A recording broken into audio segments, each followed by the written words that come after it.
Good afternoon.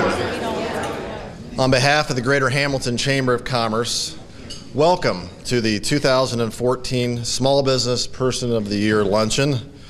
If you please rise for the Pledge of Allegiance.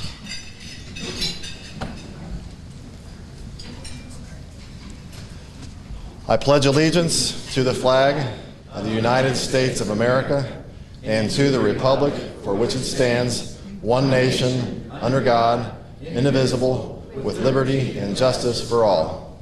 Thank you. You may be seated. Continue with your lunch, if you're still eating, or your dessert. How many of you tried that dessert yet? How many of you really tried it but didn't want to tell me? That was Joe, yeah. Thank you so much for being here today. We're here to celebrate small business. We're here to congratulate two award winners for the great work that they do both for small business and in the community. Before we do that, we're going to hear from a very interesting keynote speaker who I just met about a half hour ago, but I've read her bio, and she saw the bio I had here and kind of asked me, "You got to read that whole thing?" And I probably will, because it's pretty impressive. Our keynote speaker today is Joni Fetters. Joni, could you raise your hand right there? Sitting up here with me. As a past business owner, Joni Fetters understands the risks, rewards, and challenges that ownership and professional management bring. She has had the opportunity at IAMS as a brand manager to live professionally managed organization where she saw firsthand how strategy, strong leadership, and culture can fuel a company to do great things.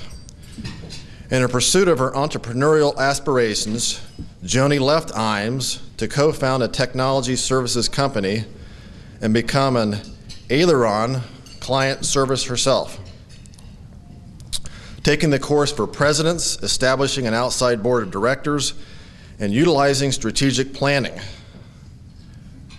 The company grew from 2 to 100 in 5 years, was a finalist for the Ernst & Young Entrepreneur of the Year Award, and was named by Cincinnati Business Courier as one of the 25 fastest growing companies in the region. After selling this business, she and her husband bought a second business and a decorative packaging company that they operated for 7 years before successfully selling it. That's a diverse background, isn't it? In her role as president, Joni oversees Aileron's strategic direction, culture, and operational activities. Her leadership and energy inspire and motivate the team and the community as they strive to raise the quality of life, one private business at a time.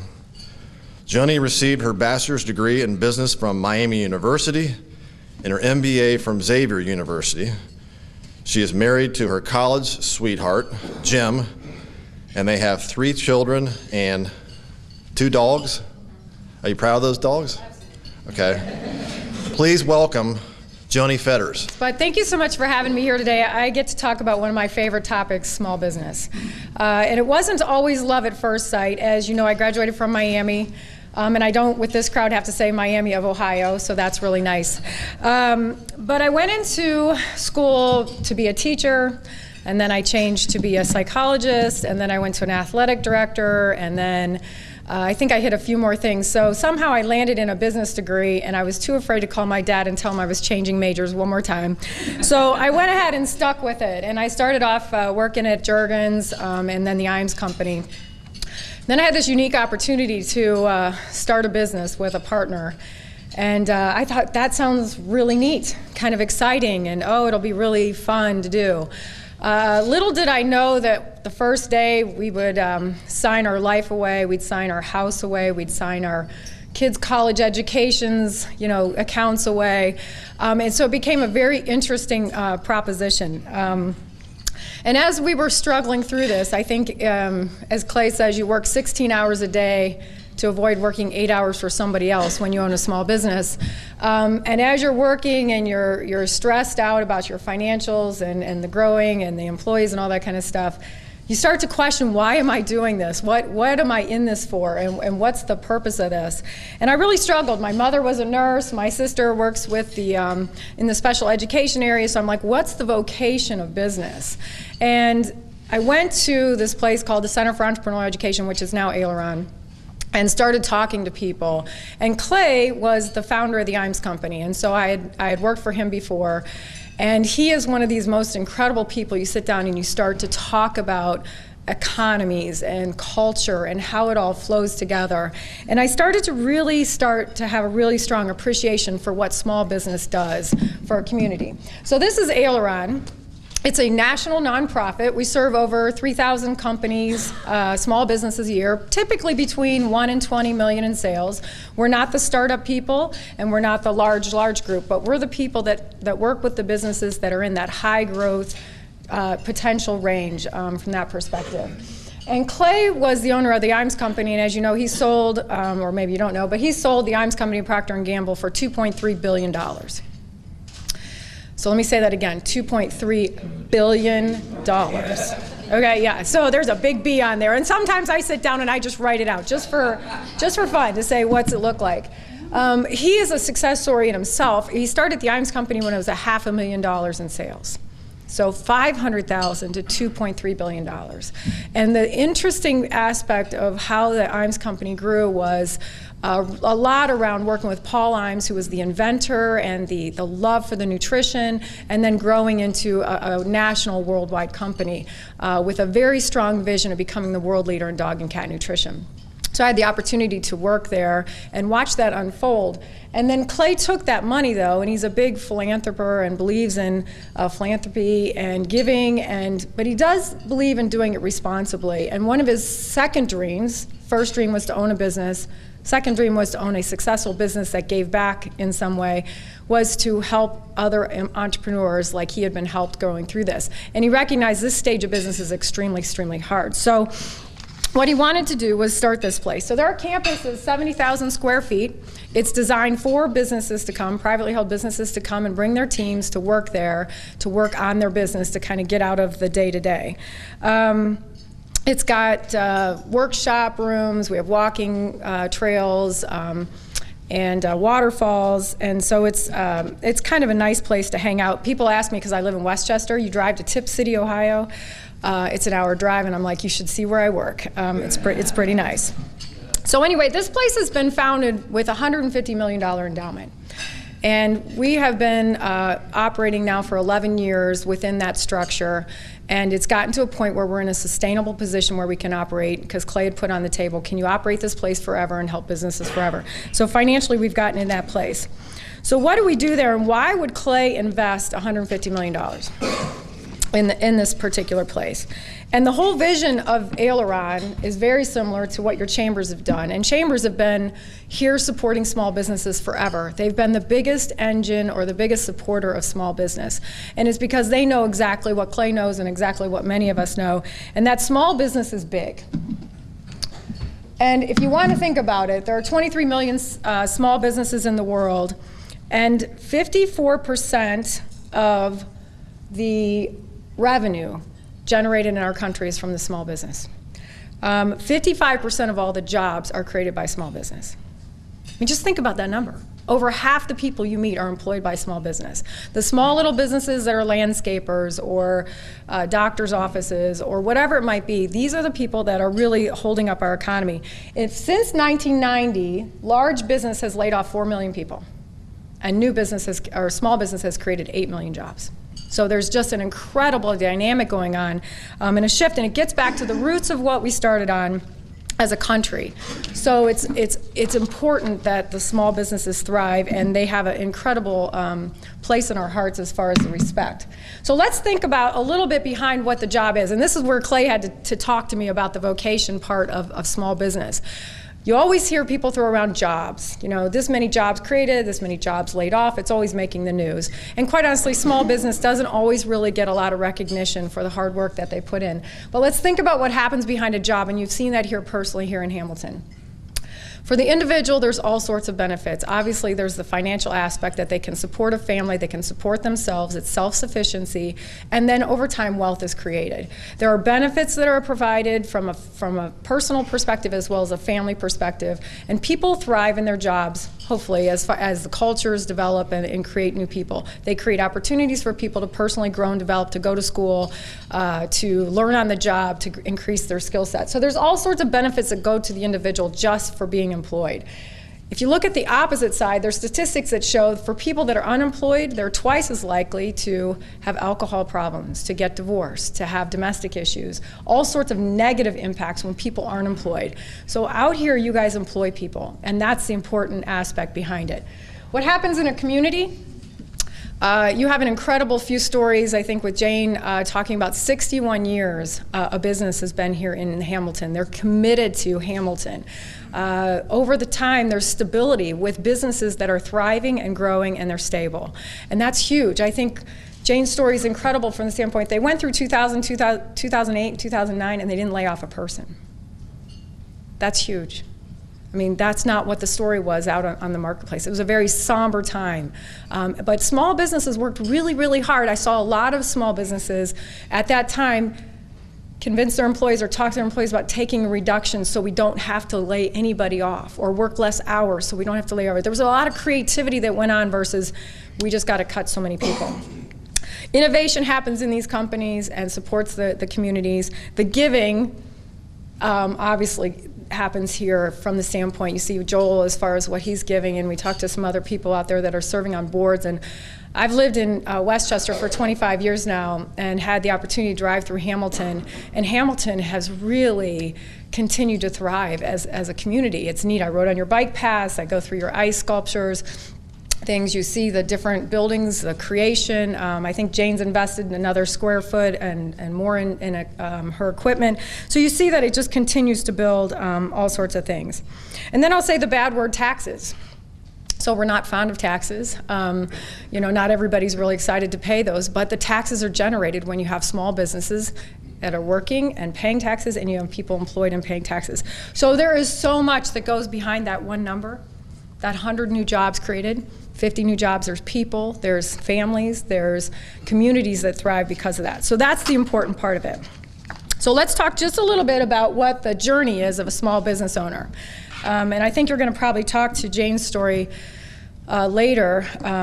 But think about this for a minute, just to even get to a small business.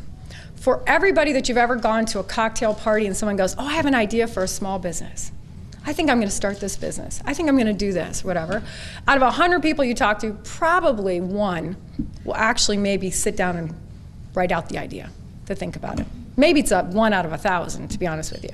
And then for everyone that actually writes out the idea, they actually pick up the phone and call about it, they actually do something with it, they actually start the business.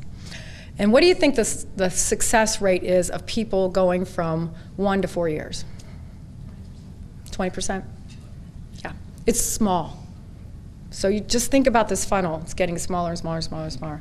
Only 70% of the companies don't make it to 10 years. So the people like Jane sitting in the audience who have made it 61 years, Wholesale Bait I just talked to, he's been in business, their family's had it for 58 years. Even to get it to the 3rd generation is like down to 5%. But those are the businesses that you have here that you're celebrating and that you're holding on to. So the journey's hard. Why do you think that journey's so hard? And I think part of it is, obviously, there's a lot going on at one time. So if you've ever been in a startup, it's about cash, cash, and cash. You'll sell just about anything, do just about anything for anybody within moral limits, to just basically keep your doors alive. But as you start to get into $1 million, $2 million, $3 million, you're starting to get a rhythm. But there's a lot that goes on to keep that rhythm. There's complexity that's come into the business now.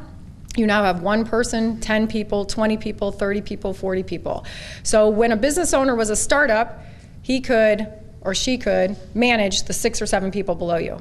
All of a sudden you get to 20, 30, 40 people, you now have to put a management layer in place. You have to help people understand some of those things. So there's lots of complexity. You have to have a very clear culture and define those values of the organization, or people start to make them up and it starts to become a very chaotic place. So there's a lot of work that has to go on. And for the leader especially, they have to make a transition. So when they started the business, They were a player on the field. Then they started to move to the quarterback.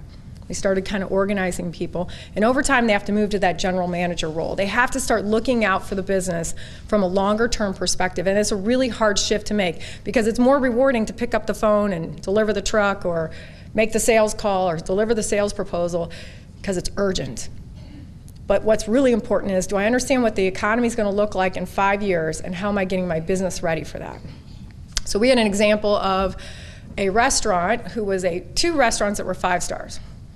And during the economy, one basically dropped their prices for their food because nobody was really going out to eat at those very expensive places.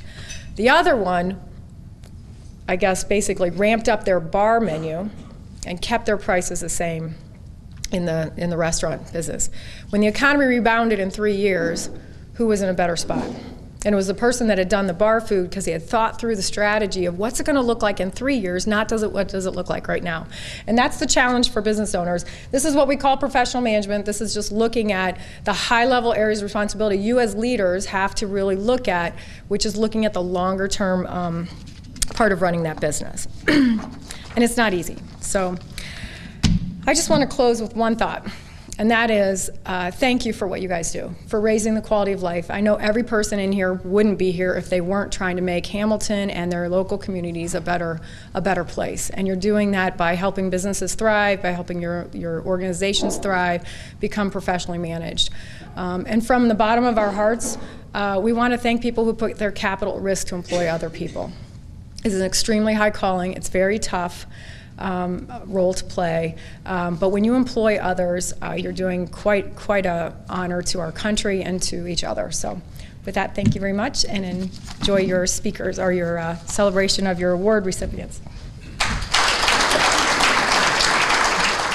Thank you, Joni. I don't think we can overestimate the importance of small business. So thank you for every business person here that works in a business, owns a business. And I was wondering if a small business wants to talk to you, I'm sure you'll talk to them, right? Yes. Okay. Right. So can you hang around a little bit afterwards, or you got to zip out of here? We're going to try to get this accomplished before any storms come, but I can't guarantee it. Thanks so much for your comments. We appreciate it. It's time to move on to our awards. And for our first award, we're going to have the Hamilton Heritage Award for Outstanding Community Involvement.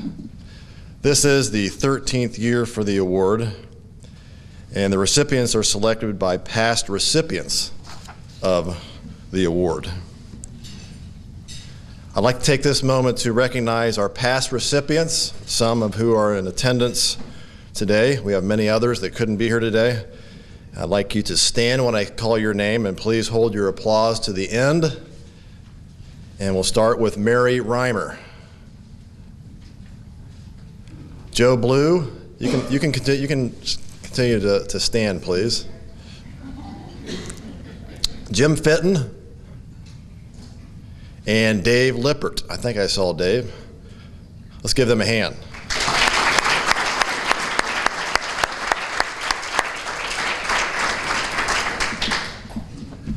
Now, our 2014 recipient of the Hamilton Heritage Award for Outstanding Community Involvement is Joel Fink. I've gotten to know a little bit more about Joel since I've been working closely with him. Joel grew up in Boston, Massachusetts. He received his master's in education from Harvard University and his PhD in philosophy and education from Boston University. He didn't add this in here, but he is a Red Sox fan. I've learned that too. And what's my famous statement always? I don't say remember the Alamo, I say remember 1975. 1975, that's right.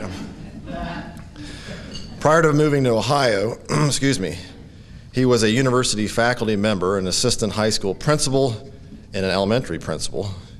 He and his wife, Doris, who's with him today, moved to Hamilton in 1988. Since being here, he has taught gifted children in Talawanda, was a curriculum consultant in Lakota, and served as an assistant superintendent in the Ross School District. Since his retirement in 2002, Joel has been a community volunteer, grant writer, and a consultant for nonprofit and government organizations. As a grant writer, he has found funding for a number of organizations in the area, such as Children's Services and the Great Miami Rowing Center. He presently serves on the boards of the Great Miami Rowing Center, Greenwood Cemetery, Hamilton Tree Advisory Board, and the Butler County Regional Transit Authority. He is a past board member of the Butler County United Way, Workforce Investment Board of Southwest Ohio, and the Butler County Mental Health Board. Joel has been a volunteer for Lifespan, the Butler County Job Center, Booker T. Washington Community Center, Share Harvest Food Bank, and ABLE. He is a member of the Hamilton Vision Commission, through which he has been involved with the Crawford Woods Arboretum and Green Action initiatives.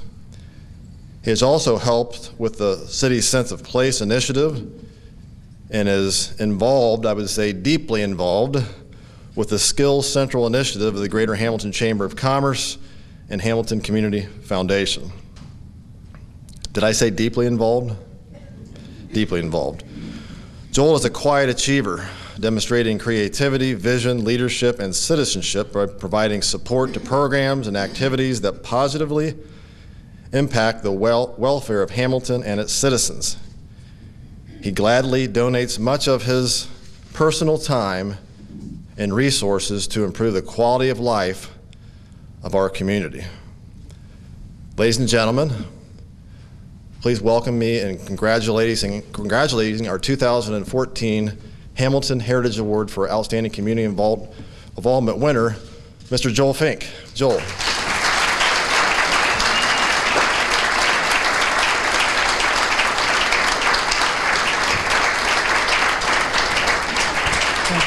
Congratulations.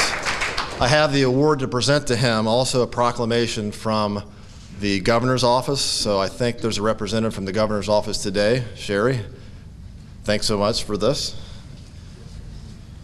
Thank you very much. Proclamation. Thank you, Kenny. I'd be glad to hold those if you want me to. I would. Thank you. Okay. Thanks to everybody for this recognition. I want to say the following things. When Kenny contacted me, I was pleased and grateful, but I have to confess I felt some embarrassment, and I tried to figure out why. Kenny's told me that he's heard these same sentiments from other awardees, often because of their humility or modesty and their understanding that there are many other deserving people in the community. But as much as these reasons apply and are true, I'm not sure they're the primary ones for the embarrassment that I felt. I think instead it's the following two. First, I've come to realize that in spite of trying hard along with others,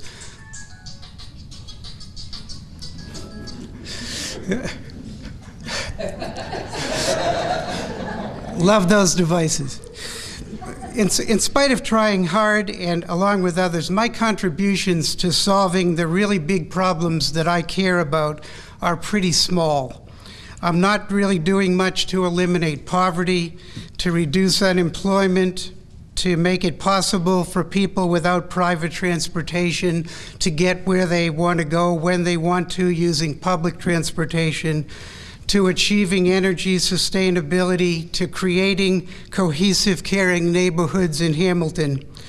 Furthermore, many of the projects for which I help write grant proposals aren't funded. Mindy can relate to that. I saw Mindy back there. She knows how difficult that can be. And even when the grant writing is successful, agencies like those that provide children with after-school and summer programs or arts education experiences don't get all the funds they want and need. So I think that's the first reason for my embarrassment. I know that my contributions are minor at best. I think the second reason for my embarrassment, I believe, is that I'm honest. If I'm really honest with myself, I'm aware that I've gotten and received much more than I've given in the course of these activities. Though the contributions have been minor, I, on the other hand, have enjoyed and derived personal happiness from my involvement in projects. I've developed close relationships and even friendships with many fine people in the community. And I don't feel useless and over the hill. Instead, I feel part of constructive community initiatives. The Butler County United Way has given me an office space that gets me out of the house and gives me a place to work that's conducive to my volunteer activity. And I get to enjoy the good feeling and self-esteem that comes with this award and this recognition by my peers. So I think these two reasons are at least part of why I felt some embarrassment when Kenny contacted me. However, here I am, gratefully accepting this recognition. So the question is, why? First, I think that I'm maturing, even at this advanced age, and I'm becoming less naive and idealistic. I better understand and have come to recognize that in spite of imperfection, incompletes, and minor contributions, it's okay that all I'm doing is joining with others at chipping away at problems and working with others to achieve what can be achieved. Indeed, chipping away is probably all we can do. Second, I've concluded that it's okay to find personal reward and happiness in getting while you're giving. Indeed, I hope that the recognition that I'm receiving here today will motivate others to join in the effort to address our community problems. So in summary, now that I've fessed up to you about my minor contributions and my getting more than giving, and then shared my realizations that chipping away and enjoying personal happiness are okay, I hope that I can continue my role in joining with those who also are chipping away, and if not solving big problems, at least contributing to their solutions. And finally, I hope to continue enjoying the personal happiness that comes as a side effect of these activities. So with all of that, I'd like to thank you very much for this Attaboy Award. Thank you. I think one of the things that I appreciate most about Joel is, I've never told you this, but it seems like you do what you do because you care about people. That's what it seems like. I've never told you that, so I appreciate your caring. And some of the work that we're doing now together, I feel like I'm the same way. I get to work with you on this. It's rewarding because we're helping people and we're helping businesses solve a problem. And we know that that problem exists, and if we can chip away at it, we're doing something. So thank you again on behalf of the entire chamber. Let's give them another hand.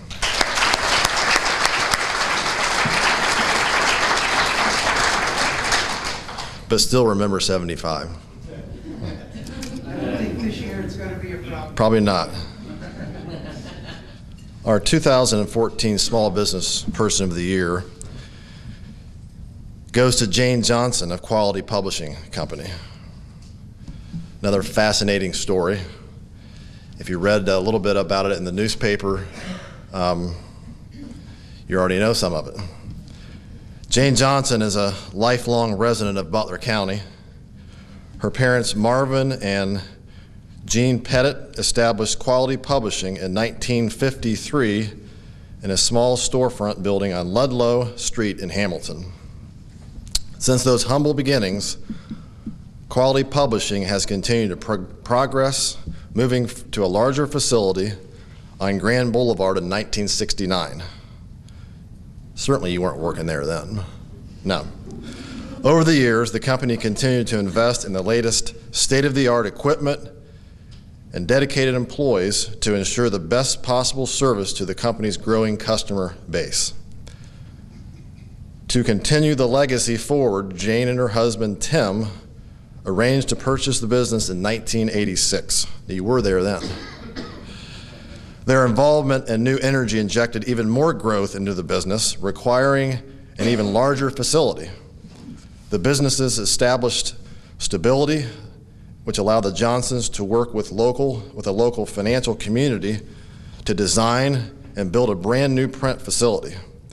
With a goal to remain in the city of Hamilton, property was purchased at 3200 Sims Road, where Quality Publishing constructed its 10,000 square foot plant in 2002. Shortly after reopening the facility, the Johnsons made a major investment in a new 5-color Heidelberg press, launching Quality into the digital age with direct-to-plate technology. Even before purchasing the business in 1986, Jane and Tim had worked in a family business. With a lifelong partnership that started in high school, Jane was happy to stand by Tim's side in the operation of Quality Publishing. Sadly, in 2003, Tim died suddenly, and Jane was left to lead Quality Publishing. It was in the years following the tragic loss that Jane shined. She worked harder and longer to learn the business from a new perspective. Her commitment to her employees, her community, and her family's business propelled her to success. Today, Quality Publishing continues a tradition of service to customers in the Hamilton area. As technology progressed, Jane has stayed ahead by investing in new equipment. With the growing need for design services, Quality Publishing has 2 graphic designers on staff to ensure customers can depend on Quality, not only for printing needs, but for art creation and concept design. Civic involvement is a family commitment. Following her father's lead, Jane has continued the family tradition of community service through her deep involvement with the Lindenwold Kiwanis Club. On Wednesdays, she is away from her place of business to tend to the work of her beloved fellow Kiwanians. Are any of them here today? All right. She has gladly accepted leadership roles with the club and served as its first female president.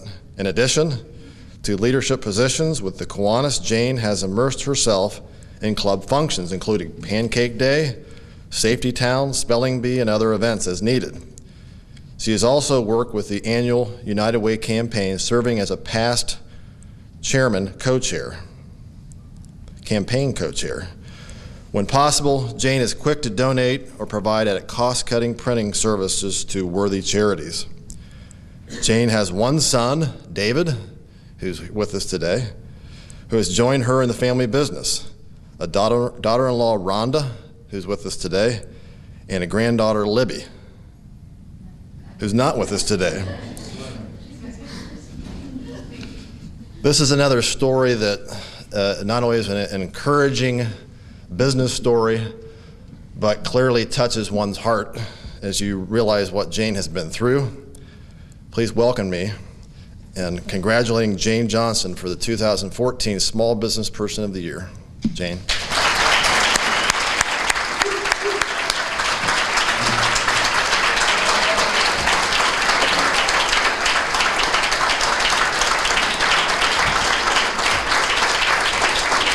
It's gonna be good.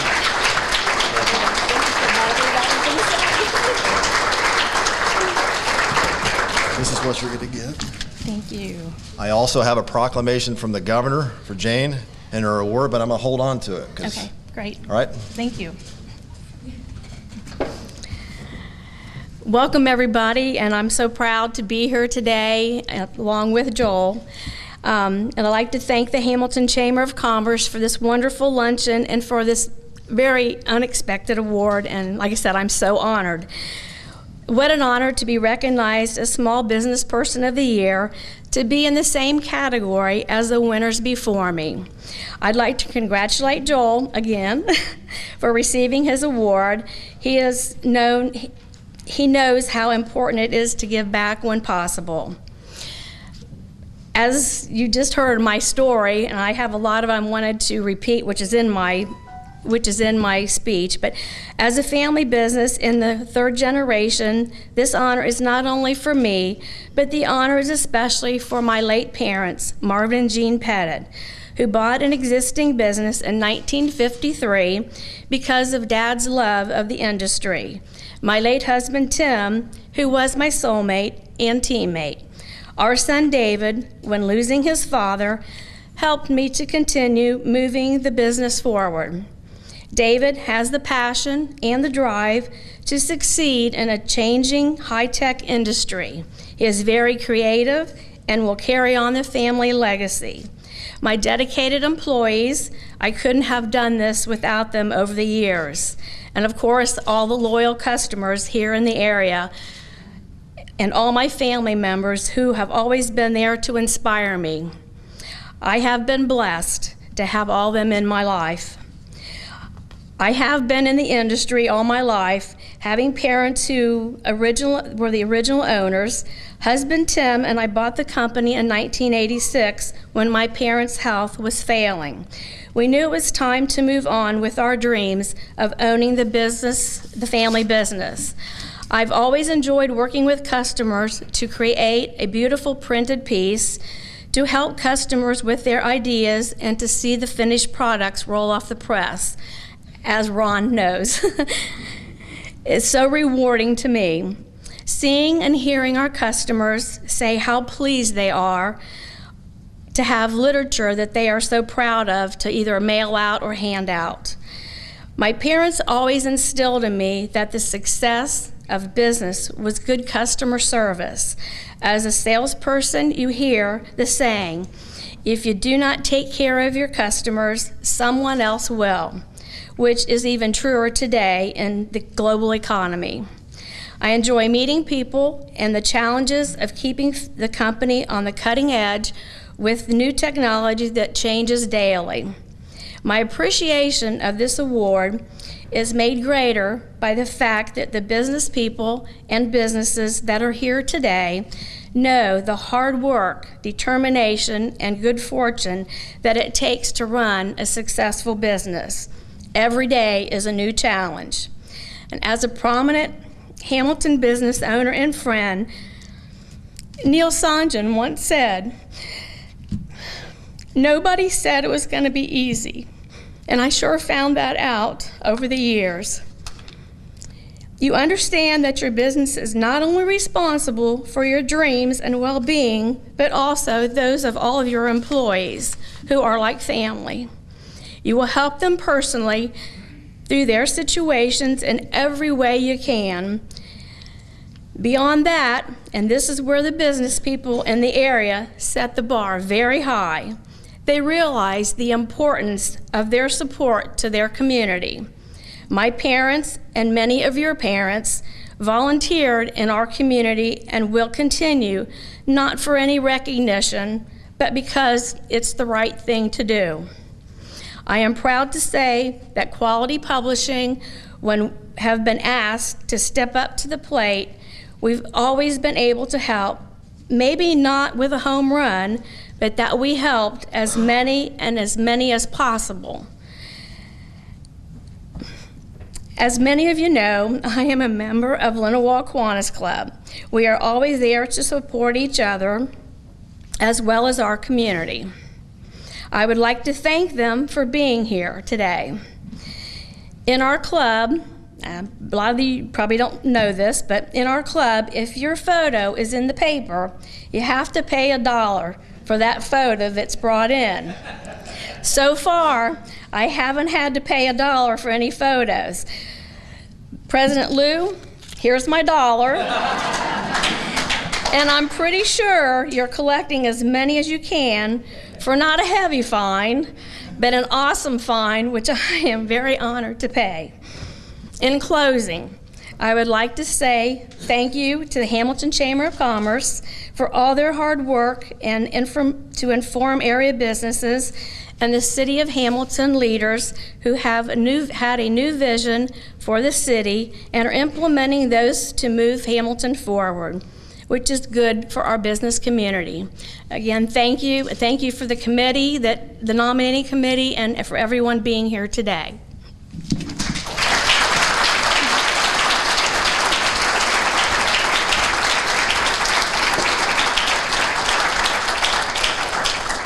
Jane, congratulations. I think you can see what I was talking about. What a great story. What a great business person. What a great community member. Let's give both Jane and Joel another round of applause. Last thing I'd like to mention, one of the projects that Joel is working on is Skills Central. So over the next 3 to 4 weeks, I hope, be expecting to receive a survey from the Chamber of Commerce, talking about chipping away. We're trying to determine what your needs are as businesses, what your needs are today in relation to your workforce, and what they might be in a couple years. And we want to help you chip away at solving the problem that we know that exists out there, and that is the skills gap. I don't think I have any other announcements, and I don't think it's raining yet. Thanks so much for being here. Congratulations again, Jane and Joel.